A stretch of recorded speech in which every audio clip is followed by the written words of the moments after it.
네, 오늘 상한 마음의 치유자라는 말씀 제목으로 오늘 본문 함께 나눴으면 좋겠습니다. 사실 오늘은 며칠이죠? 10월 31일. 네, 1517년 마틴 루터가 비텐베르크 교회에 면죄부에 반박하는 95개 조항문을 붙인 날짜입니다. 그래서 보통은 오늘을 종교개혁 주일로 우리는 섬기고 있습니다. 물론 본문이 저희가 종교개혁과 관련 있는 본문은 아니지만 마틴 루터가 면죄부를 반박하면서 했던 가장 중요한 얘기는 사실 그거였어요. 솔라 피레, 오직 믿음. 네, 오직 믿음이었습니다.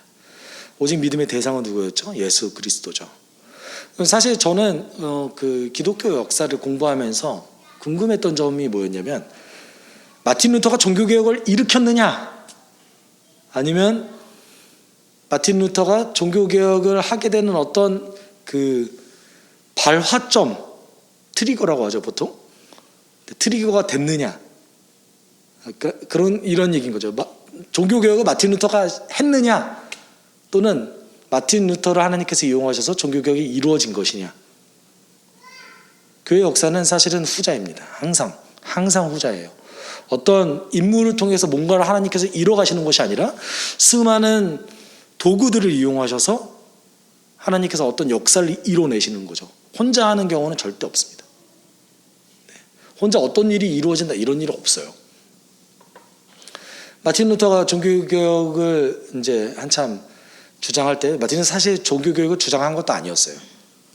단지 면죄부에 반박하는 95개 조항문을 붙였는데, 그것이 그 시대 상황에 그것과 동조하는 사람들이 늘어나고, 이제 교회의 개혁이 필요하다는 그런 것들, 수많은 것들이 함께 맞물려서 이루어진 거예요. 마침 그때 또 뭐가 발명됐냐면 금속활자가 발명됐어요. 종교개혁이 이루어졌을 때 어떤 일이 벌어진 거죠? 독일어로 된 성경책이 곳곳에 뿌려지기 시작한 것이죠. 성도들이 직접 자기가 성경을 읽기 시작한 거예요. 말씀의 능력이 있습니다. 네. 결국은 교회가 개혁되어지고 새로운 교회가 생겨난 거죠. 항상 긍정적인 것만 있는 건 아닙니다. 엄청난 순교와 피해 역사가 있었고, 대략 30년에서 100년이 지나갔을 때에서야 이제 고착화되어졌어요. 굉장히 많은 피가 흘렀습니다. 네. 종교개혁을 그렇기 때문에 우리가 기념하는 것이죠. 네. 여러분, 오늘 이제 주제로 돌아와서 세계적인 투자자 중에 한 명의 워렌 버핏이라는 사람이 있습니다. 그 사람과 점심 식사를 하기 위해서 항상 그 사람은 자신과 함께하는 점심 식사를 이베이에 경매로 올려요. 그리고 그 경매를 통해서 받은 그 수익금이 모두 다 이제 어린이재단에 기부되어서 이제 좋은 일에 쓰이게 되죠. 2020년에 그 사람과 함께하는 점심 식사, 7명이 함께 참여할 수 있는 그 점심 식사인데 얼마에 팔렸을까요? 얼마 정도 팔릴 것 같아요? 54억에 팔렸습니다. 점심 식사를 하기 위해서 54억. 근데 이게 손해냐? 그렇지 않아요. 그 사람과 점심 식사를 했던 그 CEO가 속해 있는 벤처기업의 주가가 갑자기 확 올라갔어요. 왜? 워렌 버핏이랑 점심 식사를 했기 때문에. 이 정도의 영향력이 있는 사람과 점심 식사를 하기 위해서 엄청난 대가를 지불해도 그것보다 남는 어떤 이득이 있는 것이죠. 그렇기 때문에 사람들이 이제 기를 쓰고 경매에 참여하고 50억이라는 돈을 써가면서도 그 사람을 만나고자 하는 것이죠. 그러면 여러분, 예수님과 식사 한번 하기 위해서 얼마 쓰실래요? 예수님과의 식사가 이베이의 경매로 딱 올라왔으면 여러분 얼마 쓰시겠습니까? 네, 전 아마 참여도 못할 거예요. 네. 오늘 본문 속에서는 이 레위라는 한 세리가 예수님과의 식사를 하기 위해서 자신의 많은 대가를 지불하는 장면이 등장하게 됩니다. 그가 왜 그랬을까? 그리고 예수님 굳이 왜 레위를 불렀을까? 우리는 그것에 주목하면서 함께 오늘 본문을 살펴나갔으면 좋겠습니다. 지난 본문에서 예수님께서는 나병 환자와 중풍병자를 고치시면서 그들의 마음도 치료하시고 몸도 치료하셨죠. 그리고 이제 그 공간에 나가셔서 그 지역이에요. 그 지역에 곧바로 길을 지나가시다가 한 청년을 발견하게 됩니다. 27절에 이렇게 얘기하고 있죠. 그 뒤에 예수께서 나가셔서 레위라는 세리가 세관에 앉아있는 것을 보시고 그에게 말씀하셨다. 나를 따라오너라. 왜 부르셨는지 안 나와요. 왜 굳이 레위였는가? 또 안 나와요. 어떤 사람이었는가? 몰라요. 세리였을 뿐입니다.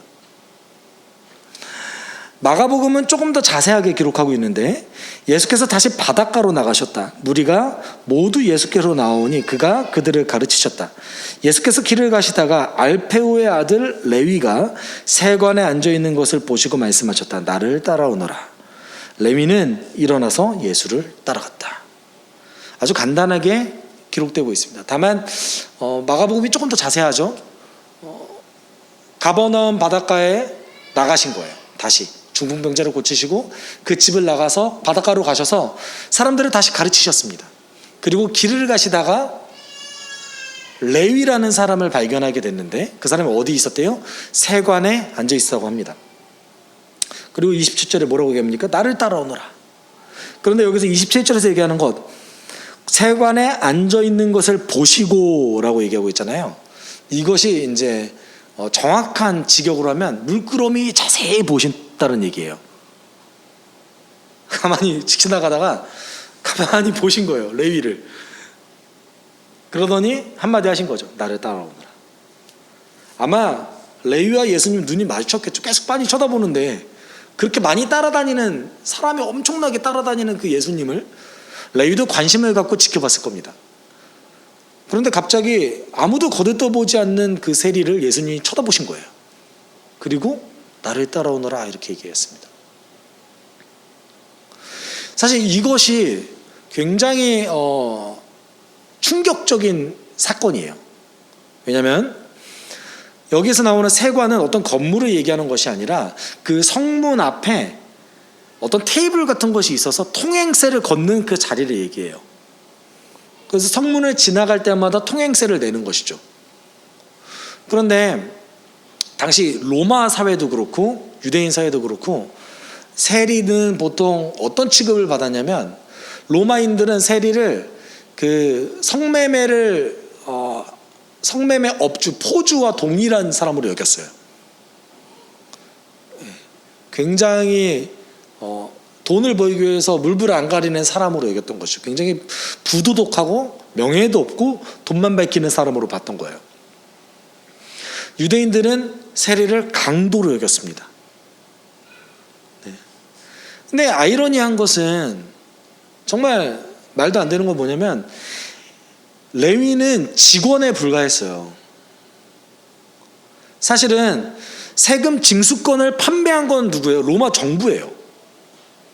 로마 정부가 일반인에게 세금 징수권을 판매해서 자기네들은 세금을 편하게 걷고 모든 욕은 세리들이 먹게 한 거예요.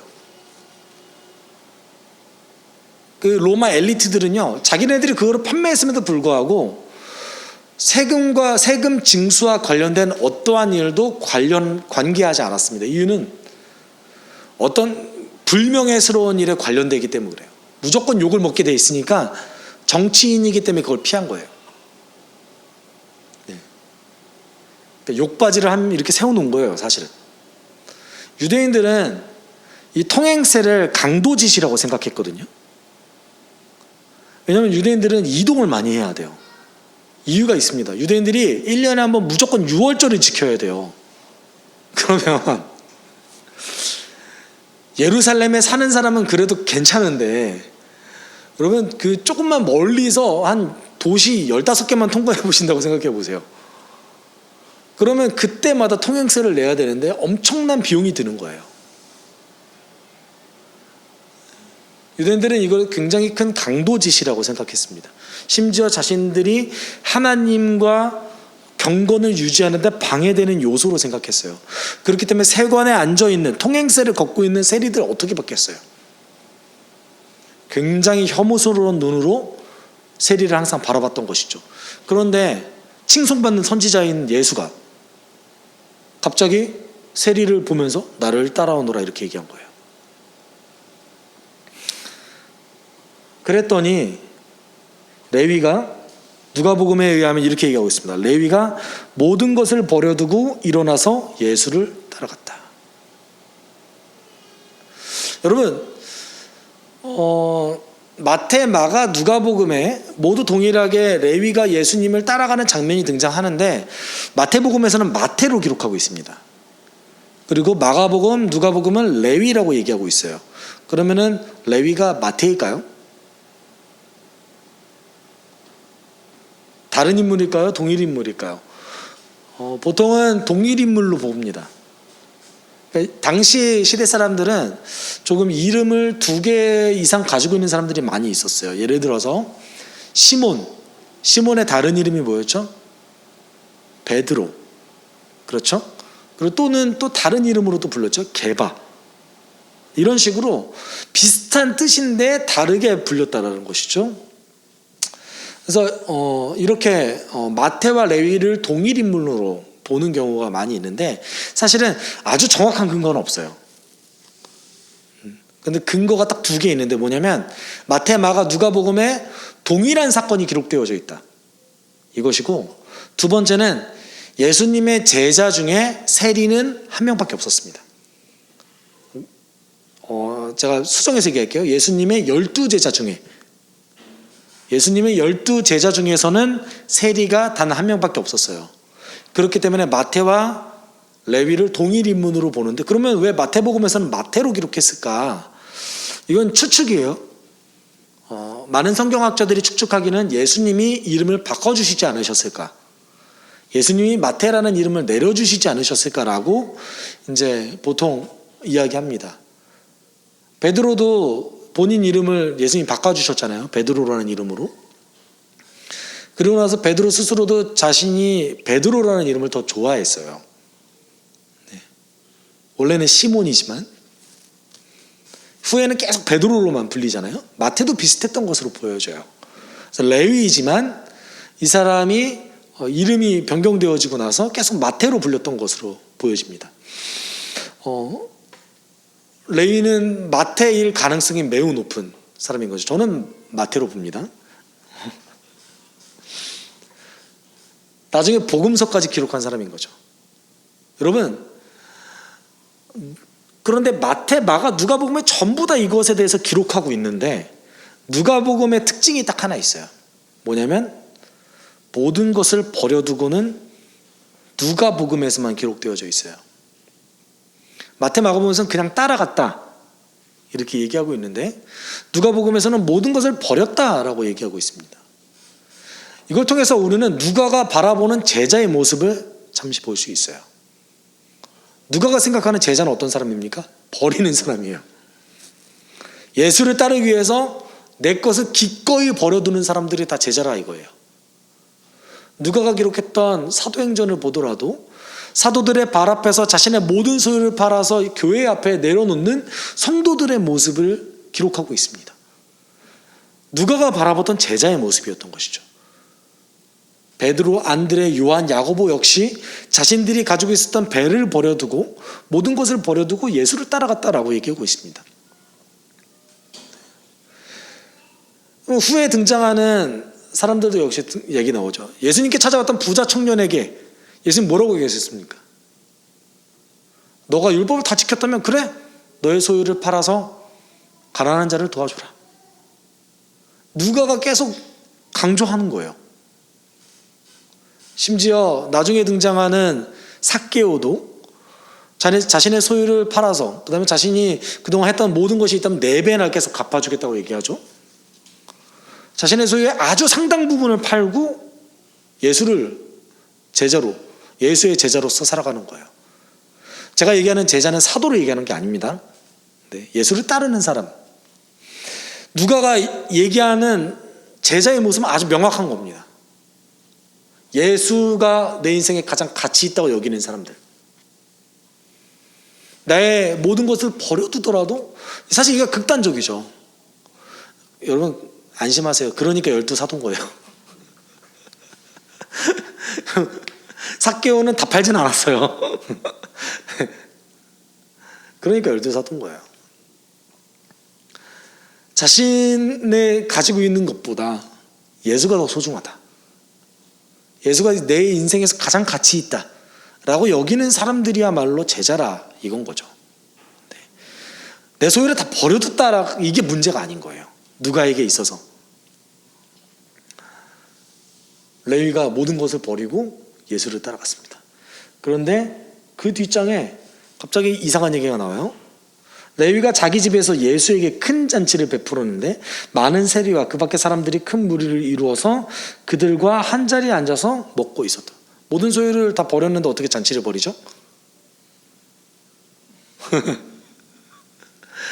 여러분, 이게 누가가 무조건 시간 순서는 아니에요. 결론적으로 버렸다 얘기했지만 예수님을 만나고 나서 예수님이 제자로 되기를 결심하고 나서 바로 큰 잔치를 베푸는 거예요. 그런데 레위가 예수님께 큰 잔치를 베푼 것은 어떤 의도가 있었습니다. 레위가 가지고 있는 의도가 있었어요. 당시에 한 테이블에서 식사를 같이 한다는 것은 단순히 우리처럼 그냥 길 가다가 우리 밥 한번 먹지 뭐 이러다 어쩌다 한번 밥 먹는 게 아니에요. 테이블에서 식사를 같이 한다는 것은 굉장히 친밀한 사이라는 것을 얘기하고 있는 겁니다. 사실 여기에서 나오는 레위가 자기 집에서 예수에게 큰 잔치를 베풀었는데 그들과 한 자리에 앉아서라고 얘기하잖아요. 앉아서. 그런데 여러분, 혹시 최후의 만찬 그림 기억하십니까? 거기 보면은 보통 어떻게 앉아있죠? 우리처럼 이렇게 한 자리 한 자리 이렇게 물론 앉아있긴 하지만 더러는 기대어 앉아있기도 하죠. 마치 눕는 것 같은 느낌도 좀 들고 그런 식이에요. 여러분, 서로 기대려면은 사이가 좋아야겠죠.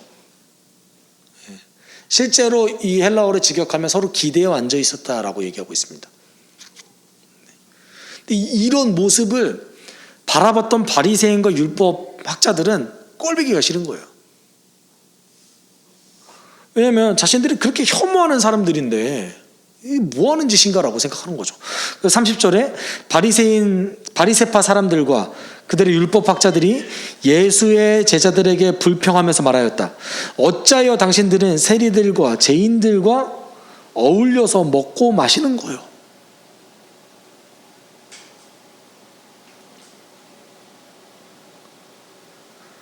예수님이 지금 함께 먹고 마시는 대상이 여기서 보여지는 거예요.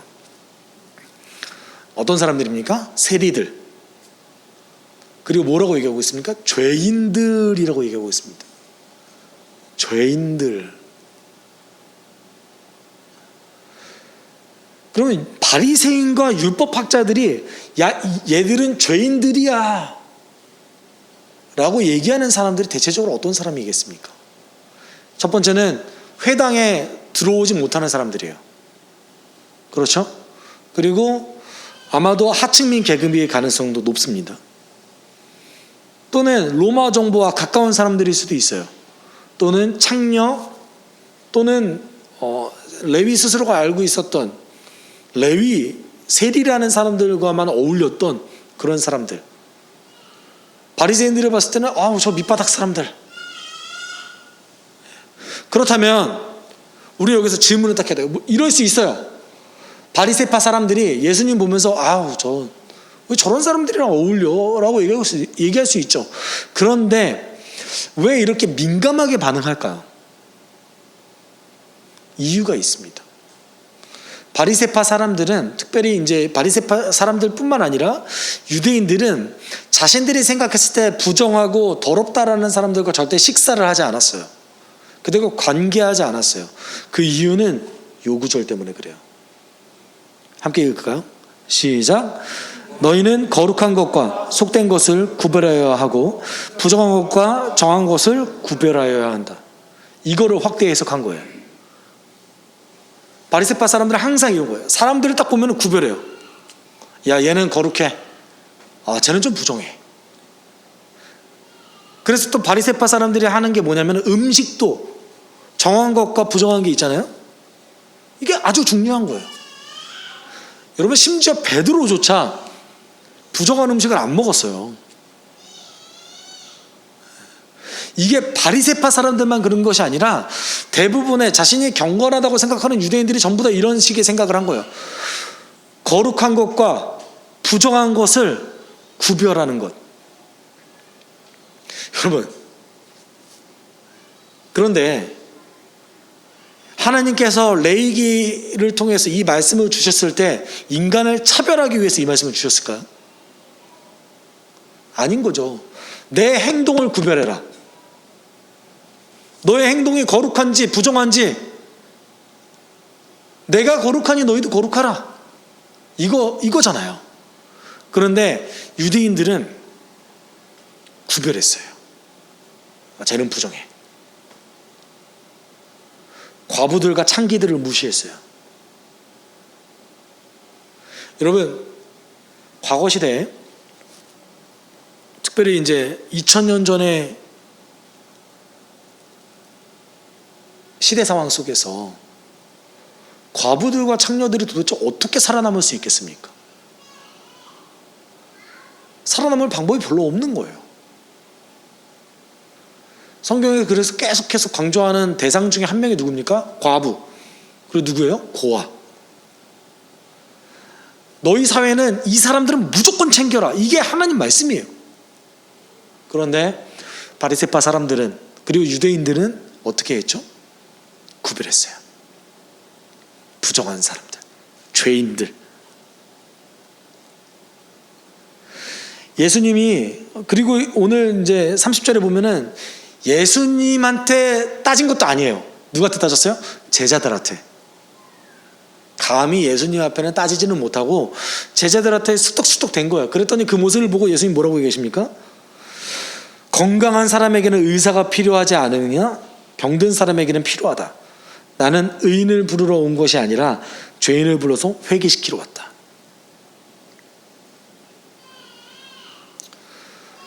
여러분, 여기에는 사실은 두 가지 뜻이 동일하게 내포하고 있어요.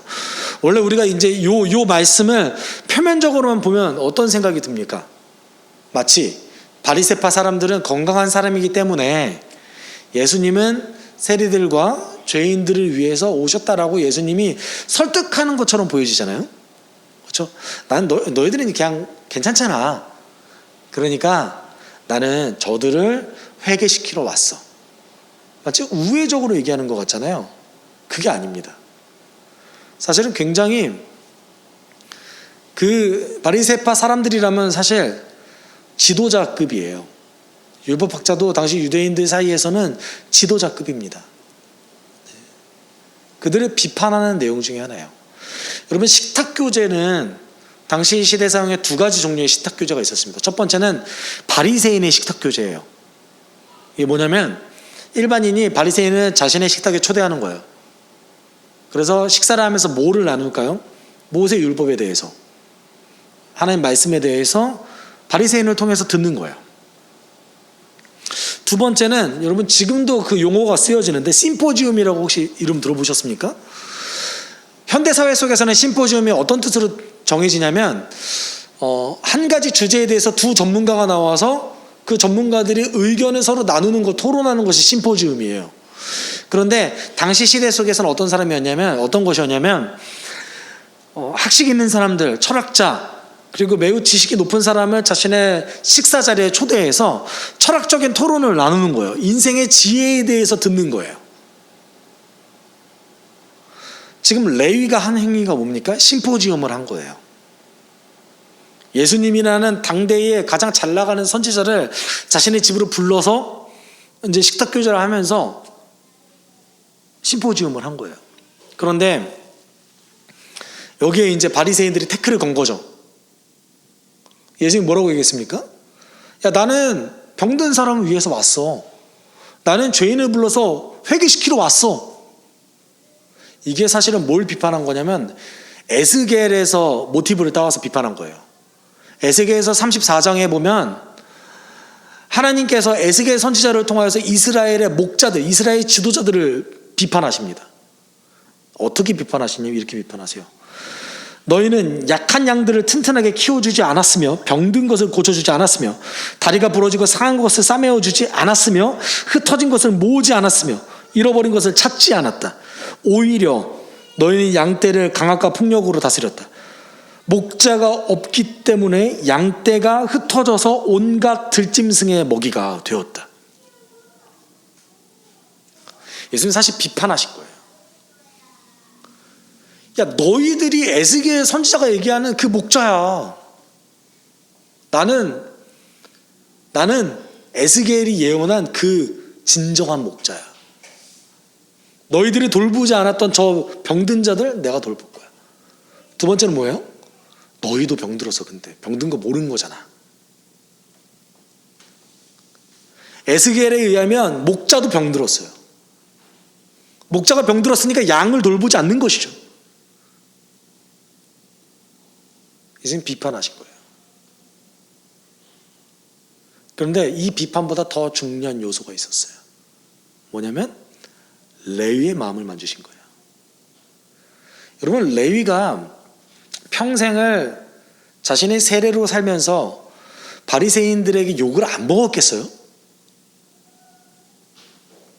그런 눈빛을 안 받아봤겠어요?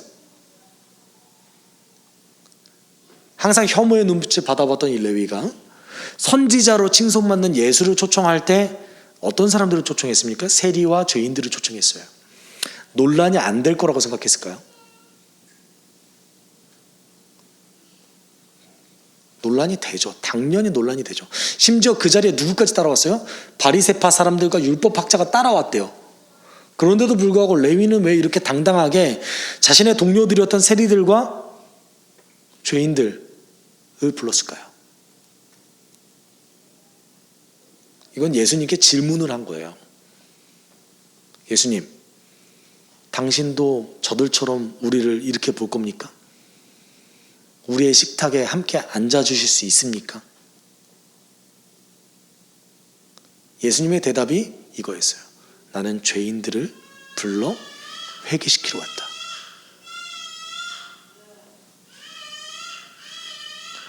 여러분, 예수님은요, 우리가 생각하는 것과 좀 차원이 다르세요. 사실 그 자리는 무조건 논란이 될 자리입니다. 그 자리는 무조건 자신의 명성에 피해가 가는 자리예요. 예수님은 누구만 봤던 거예요? 레위만 본 거예요. 그리고 레위와 함께하는 자들만 본 거예요. 레위의 마음속에는 예수님에 대한 그런 질문이 있었겠죠. 당신도 우리를 차별하지 않고 하나님의 백성으로 받아주실 겁니까? 동시에 어떤 마음이 있었겠어요? 자신의 동료들에게 예수님의 말씀을 듣게 해주고 싶은 거예요. 큰 잔치를 벌였다니까 자신의 재산을 다 털어서 이거를 잔치를 했는지 그런지는 잘 모르겠습니다. 다만 레위의 마음속에 그런 마음이 있었던 것이죠. 레위가 왜 예수를 따라갔겠습니까? 본인이 죄인인 줄 안 거예요. 그리고 지금 이 상황 속에서 나를 억압하고 억누르는, 경제적으로야 풍성했죠. 이런 어떤 영적인 그 억압에서 풀려나고 싶었던 거예요. 여러분, 예수님은요, 따를 만한 자에게 부른 거예요. 레위는 이미 준비되어 있었던 사람입니다. 그 사람에게 예수님은 마음을 회복시켜 주시고 제자로서 살아갈 수 있는 어떤 원동력을 오늘 본문 속에서 풀어 넣어 주신 거예요. 그 누구도 세리를 하나님의 백성이라고 여기는 사람이 아무도 없었습니다. 예수님은 레위에게 얘기하신 거죠. 나는 너를, 스스로 죄인이라고 생각하는 너를 불러서 회개시키러 왔다. 그 회개의 행동으로서의 모습을 보여준 것이죠. 모든 것을 버려두고 예수를 따라갔다. 여러분, 예수님이 얼마나 인격적이신지 오늘 본문 속에서 우리는 알 수가 있습니다. 오늘 본문 속에서 예수님은 레위를 부르셨고 레위를 만져주셨어요. 심지어 논란이 될 게 확실한 그 잔치에 참여하셔서 레위를 부르셨습니다. 예수님은 한 영혼을 구원하시는 또는 제자들을 부르시는 그 과정이 이런 과정인 것이죠. 기꺼이 모든 것을 감수하시고 우리를 부르시는 것이죠. 그렇기 때문에 우리는 생각해야 됩니다. 우리가 제자로서 살아갈 수 있게끔 만들어주는 원동력이 무엇인가? 예수의 사랑인 거죠. 예수가 주는 위로인 거죠. 이거 없으면 제자로 못 살아요. 이거 없으면 뭐가 남는지 아십니까? 율법적인 행위밖에 안 남아요. 위로함이 없는데 어떻게 예수를 위해서 모든 걸 버려둡니까? 주의 사랑으로 내 마음이 채워지지 않았는데 어떻게 예수를 따라갈 수 있습니까? 여러분, 예수님의 사랑 자체가 차원이 다른데 어떻게 그것을 내 삶 속에서 드러낼 수 있습니까? 당연히 예수님이 주시는 위로함과 사랑이 있어야 되는 거예요. 차별받고 영적인 억눌림에 항상 사로잡혀 있었던 사람, 손가락질 받던, 너는 죄인이고 구원받지 못할 거야 라고 날마다 쓴소리를 들었던, 여러분, 통행세를 내던 그 유대인들이 세리를 보면서 뭐라고 욕했겠어요? 동전을 던져가면서 이런 할례 받지 못한 자 같은 자, 아마 그렇게 욕했을 거예요. 너는 하나님의 백성이 아니야. 날마다 이렇게 억눌림을 받았던 레위에게 예수님 찾아오셔서 나는 너를 불러 회개시키러 왔다. 이 말에 어떻게 예수를 안 따를 수 있겠습니까? 예수님 오늘도 우리를 그렇게 부르십니다. 우리에게는 억눌림이 있어요. 우리에게는 죄가 주는 죄책이 있습니다. 우리에게는 예수를 온전히 따르지 못한다라는 어떤 그 절망감도 사실 내재하고 있는 것이 사실입니다. 그런데 그런 우리를 지금도 이 순간에 부르셔서 내가 예수의 제자로서 살게 해주는 그 가장 큰 원동력은 예수가 지금 이 순간 나를 붙잡고 사랑하신다, 이 확신 하나인 거죠. 여러분, 그렇기 때문에 우리가 기도해야 됩니다. 주님을 의지한다라는 것은요, 이 따뜻한 사랑을 기억하는 거예요. 체험하는 거예요. 이런 분이 세상에 어디 있어요?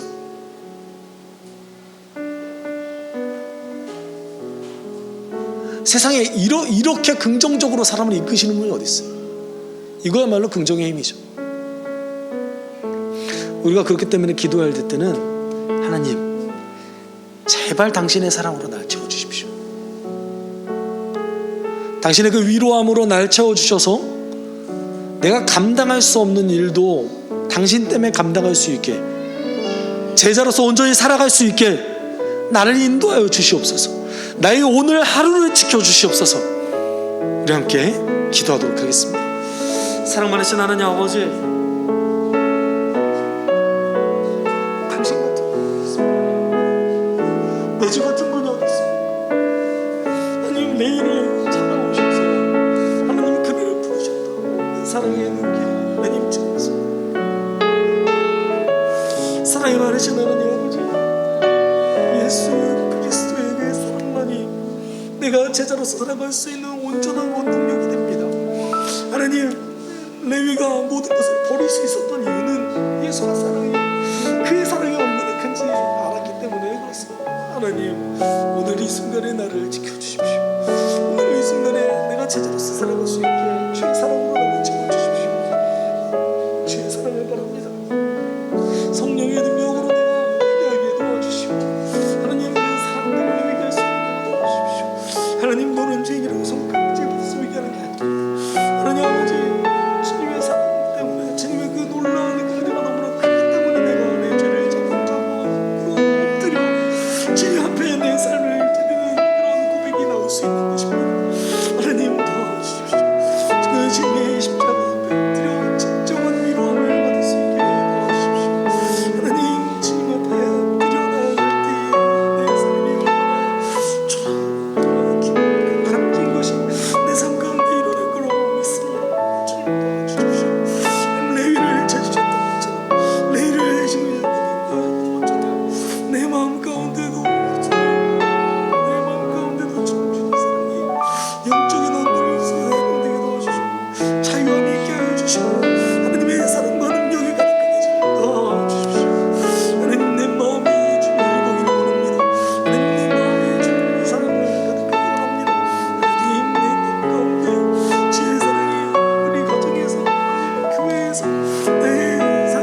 사랑이 많으신 하나님 아버지, 오늘도 우리를 불러주셔서 감사를 드립니다.